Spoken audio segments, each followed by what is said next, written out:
సంగారెడ్డి పట్టణంలోని 29వ ward marks నగర్లో CPI బృందం పర్యటన నిరుపేదలైన మార్క్స్ నగర్ కాలనీ వాసుల జోలికి రాకూడదని ప్రభుత్వానికి విజ్ఞప్తి చేశారు.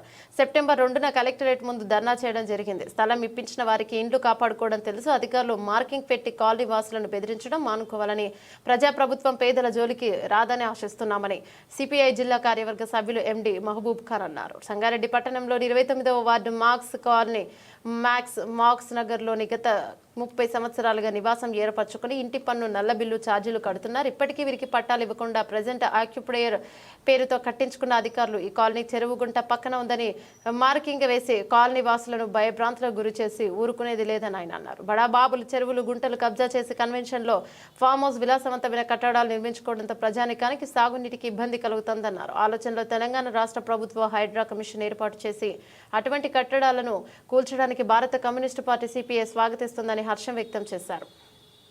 పేదల ఇండ్ల జోలికి ప్రభుత్వం అధికారులు రాకూడదని సిపిఐ విజ్ఞప్తి చేస్తుంది.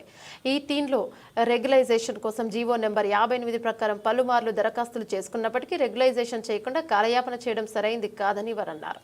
ఇక ప్రభుత్వ స్థలాలను, చెరువులను, గుంటలను అక్రమంగా కబ్జా చేసి వెంచర్లు వేస్తున్నాయి. వాటి సంగతి చూడడం పక్కన పెట్టే అధికారులు పేదల జోలికి వస్తున్నారని, పేదల జోలికి వస్తే భారత కమ్యూనిస్టు పార్టీ సిపిఐ ఆధ్వర్యంలో పెద్ద ఎత్తున ఆందోళన పోరాటాలు జరుగుతాయని హెచ్చరించారు. కార్యక్రమంలో సీనియర్ నాయకులు పన్యాల నజీర్, వజీర్ బేగ్, జిల్లా కౌన్సిల్ సభ్యులు సిహెచ్ కాశీనాథ్, బి అనురాధ, గౌసుద్దీన్, శంకరయ్య, గౌస్ బాబా, శంషుద్దీన్, విజయ్ కర్ణకర్, రజియా బేగం, తులసమ్మ, శోభ, పోచమ్మ, నారమ్మ కాలనీవాసులు పెద్ద ఎత్తున పాల్గొన్నారు.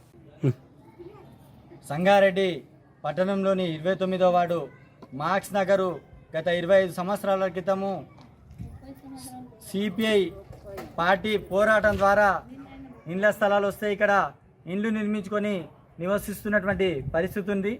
ఇప్పుడు మున్సిపల్ అధికారులు, మండల అధికారులు వచ్చి మీరు చెరువు పక్కకు